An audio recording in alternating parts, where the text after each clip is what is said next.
Greetings, YouTube. We're back here again doing another nerd report, and we got a controversial one on the docket, hitting right smack dab in the lane that I do my YouTube channel on. And the question at hand is AT&T new speed claims as real as it seems?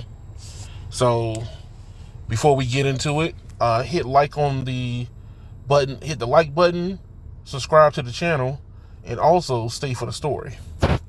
So this is going to be difficult to do because I am a bit of a fanboy, and to talk about this is you have to talk about it from a standpoint of separating your fanboyism out and do everything from a point of view of more scientific and being more fair.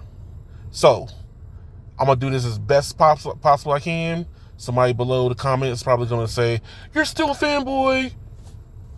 Probably, but at least I can point out the fact that I have fanboy sides. But with me, I do speed testing. Look at my other videos. I speed test all three carriers in different places, different scenarios, different situations. I want to see what the networks have to offer and which one is going to get, quote unquote, give me the most bang for my buck. I have AT&T. One of the things I have not seen AT&T do yet is release 5G standalone in my area or for my phone. Now, I do believe that AT&T is turning standalone on certain phones. Now, with that being said, 5G gives you the ability to kind of play around with different deployments, different ways that you can implement your version of 5G depending on the carrier. Every carrier is going to have a different way they want to do stuff. T-Mobile has a different way that they wanted to implement 5G. Verizon has their own way they do their 5G, just as way as AT&T has their own way of doing 5G. And currently, right now, AT&T is the one that's talking about 5G standalone. But the problem is AT&T's way of doing it is not what I call above board. Now, this is where the fanboy side kicks in. I believe that T-Mobile actually did it the harder way because they actually gave people 5G a lot sooner. Granted, it was in non-standalone, then they migrated to standalone, but their progress was to drag as many phones over to their network than what Verizon and AT&T are doing. Where AT&T, we'll stick with them right now, what AT&T is doing is they're turning on 5G for certain types of phones at certain types of times. So one of the things is, especially when it comes to like the networking side, the number of devices on your network that's doing said job dictates the capacity on your network. So with that being said, if you don't have a lot of devices that's doing 5G standalone that's pulling that capacity down, that the 5G NSA or non-standalone side is just like running a separate network than your standalone side. So if I on standalone and pulling data, it doesn't see the data that's being pulled on non-standalone. So you might have devices that are running on non-standalone that are not being treated totally different than it would be if it was on standalone. I know it's a weird way of looking at it, but because the two are different, they get metered differently on the network side. So one of the things that you could honestly say is, if you tested the network as much as I have, I would literally turn off non-standalone on T-Mobile, switch over to standalone, and you can see the network slow down or speed up depending on what time of day it was, of how many people were actually on that said part of the network. Now, with AT&T turning on their 5G standalone, they could be offering it only to a certain group of YouTubers. Case in point, the YouTuber that did a video on this and Phone Arena picked up on, which was Tech Life. Shout out to Tech Life. Me and him have a very fraught debate history. I see things a little bit differently than he does, but he was doing some standalone testing, and he probably has that access where other people don't have the access. Not to say that he doesn't have the ability to do it, but he could have a AT&T line that is turned on for him, where other people like myself, I don't have the AT&T turn on line for standalone, but I could also see the non-standalone side being used on my Android phones, where on iPhones is a little different. I don't really like using iPhones for network testing because it's not as real time versus on Android. Now, somebody's probably going to jump on me about that. iOS versus Android. It's just about testing and real world time testing. But for the most part, when you have two separate networks running at the same time, the metering is going to be totally different. Standalone versus non-standalone, they pull data totally different in different ways. Case in point, when you're in non-standalone, you're using 4G as an anchor, where in standalone you're using 5G as an anchor, which means that all the communications go through 5G. That means that negotiating, telling the tower where you are, how far are you from the tower, all that gets negotiated through 5G. Where in 4G LTE, all the information that it requires to say, hey, I'm a present on the network, goes through 4G first, and then the 5G elements are added on top. So you get treated a little bit differently. It's a little nuanced, I know, sorry, but it kind of gives you an idea about how AT&T is rolling this out, and the way they're rolling it out, which is how Phone Arena is actually talking about it. Does this give a speed increase to AT&T? I think it does in raw speed, due to the fact that it's a lot more spectrum that they can have added on air with all the spectrum they're acquiring.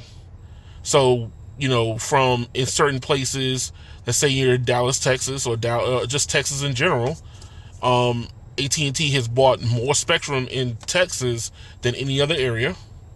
So that's one of the reasons probably why Tech Life is seeing higher networks throughput in Texas than, let's say, here in DC, where I'm only seeing the DoD and the C-band, and they haven't really turned on any other spectrum here yet, from what I can tell. But part of the issue is more spectrum you have that's lit up and ready to go is going to give you more throughput speed. Point blank, period. That's just what it is.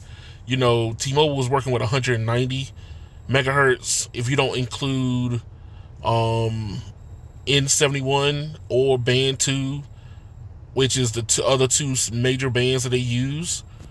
So if you don't include that, just raw mid-band spectrum, 190, I think AT&T is coming close to just straight raw data speeds, is closer than even that Verizon can get to right now currently. And you talking about being able to provide your own fiber to it, that's going to change the game also. But currently, right now, the speed crown can't be given unless this is how I feel. I don't think that the speed crown can be given unless you have 80% of your network running on standalone. That's just how I look at it.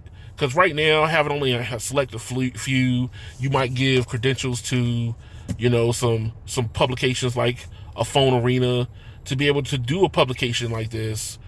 And that way you can say, hey, look, the speed crown is being challenged. When there are inherent differences when it comes to how the networks are deployed. Right here it says peak speeds only give carriers bragging rights. How you decide to utilize said information can be seen as a positive and or negative. So early on during the deployment of T-Mobile, they were getting 400, 500, 600 megabits per second down, but that was in non-standalone. Granted, it was still part of their network, but nobody gave them the credit for it, even though that they were still doing that data before anybody else was even coming close to doing it. We're talking about 500 megabits per second, unheard of by any carrier, and nobody was reporting on it. But at the end of the day, these speeds are only going to get higher as the networks become more reliable, the network gets more dense, and as more of the carriers start bringing more of their older devices online. But right now, currently, I believe that AT&T is kind of playing with a word game for their network testing as hey, we got the fastest speeds, quote unquote, as long as you don't count the fact that a lot of our devices aren't really on our network right now. I know that, somebody's going to say something about my T-Mobile bias side, and you have every right to. But as a person who do test the networks, I do see the difference. I've seen the difference in them, and I wanted to do a story about the difference between non-standalone versus standalone, and the fact that you're seeing a better network deployment right now in the AT&T in only a handful of selected areas show that if you don't have majority of your clientele on that network, you really don't see how much capacity does that network actually have. Tech Life did do the speed test right there next to the tower, and I don't like doing speed tests next to towers because that's not real world testing for me. People don't walk around with a tower over their shoulder everywhere they go. You could be in a cornfield somewhere, or you can be inside of a building, and different networks scenarios give you different network speeds. So it comes down to how you decide to test. I try to be more of a real world tester. Other people, they like to go for that raw speed. If you want to see that raw speed, go straight up to an antenna and park in front of it and speed test to your heart content.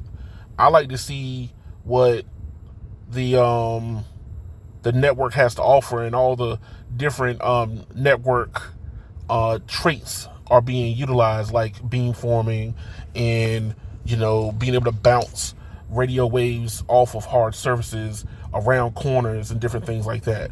That's what fascinates me about cellular networking. But let me know what you think. Like, share, and subscribe to the channel. Leave your comments below. Please be nice about my fanboyism. I do believe in trying to be as fair as possible, but I do point out the fact that I do have a lot more T-Mobile cellular lines than I do have AT&T, or even I do have for Verizon. But thank y'all for watching, and y'all have a good one.